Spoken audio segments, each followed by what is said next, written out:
Super star ரஜினிகாந்துடைய நடிப்புல அடுத்தடுத்து பல படங்களுடைய அறிவிப்புகள் வெளியாகிட்டு இருக்கு. சமீபத்துல கூட நெல்சன் இயக்கத்துல சூப்பர் ஸ்டார் ரஜினிகாந்த் அவர்களும், உலகநாயகன் கமலஹாசன் அவர்களுமே ஒரு புதிய படம் ஒன்றுல நடிக்க உள்ளதாக அறிவிப்பு ப்ரோமோ வீடியோ ஒன்று வெளியாச்சு. இந்த படத்தை பாத்தீங்கன்னா உதயநிதி ஸ்டாலின் அவர்களுடைய ரெட் ஜெயின் மூவிஸ் நிறுவனம் தான் தயாரிக்கிறாங்க. இதனடுத்து சூப்பர் ஸ்டார் அடுத்தடுத்து படங்களுமே கமிட் ஆகிட்டு இருக்காராம். புதுமுக இயக்குநர்களிடமுமே கதை கேட்டு வருவதாக சொல்லப்படுது. இந்த நிலையில சூப்பர் ஸ்டார் நடித்து முடித்துள்ள ஜெயிலர் 2 படம் பற்றி முக்கிய அறிவிப்பு வெளியாகி இருக்கு. அதாவது இந்த திரைப்படம் ஆகஸ்ட் மாதத்துல ரிலீஸ் ஆகுது. அதற்கான அப்டேட் தற்போது வெளியாக இருக்கு. படத்துடைய ட்ரெய்லர் தற்போது ரிலீஸ் பண்ண தயாராக இருக்கா. இதற்கான அறிவிப்பு அடுத்த வாரம் வெளியாக உள்ளதாகவும், படத்துடைய ட்ரெய்லர் அதற்கு அடுத்த வாரம் வெளியாக வாய்ப்பு இருப்பதாக சொல்றாங்க.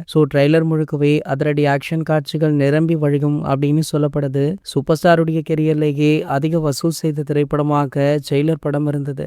அந்த படத்துடைய சாதனையை இந்த ஜெயிலர் 2 திரைப்படம் முறியடிக்குமா அப்படின்றத வெயிட் பண்ணி பார்க்கலாம். மேலும் பல நாள் கழித்து சூப்பர் ஸ்டாருடைய படத்தின் அப்டேட் வருது. ஆகையால ரசிகர்களுமே ஆவலுடன் காத்துட்டு இருக்காங்க. உங்களை யாரெல்லாம் ஆவலுடன் காத்துட்டு இருக்கீங்க அப்படின்றத கீழே உள்ள கமெண்ட் செக்ஷன்ல கமெண்ட் பண்ணிட்டு நம்மளுடைய சேனலை மறக்காம சப்ஸ்கிரைப் பண்ணிக்கோங்க.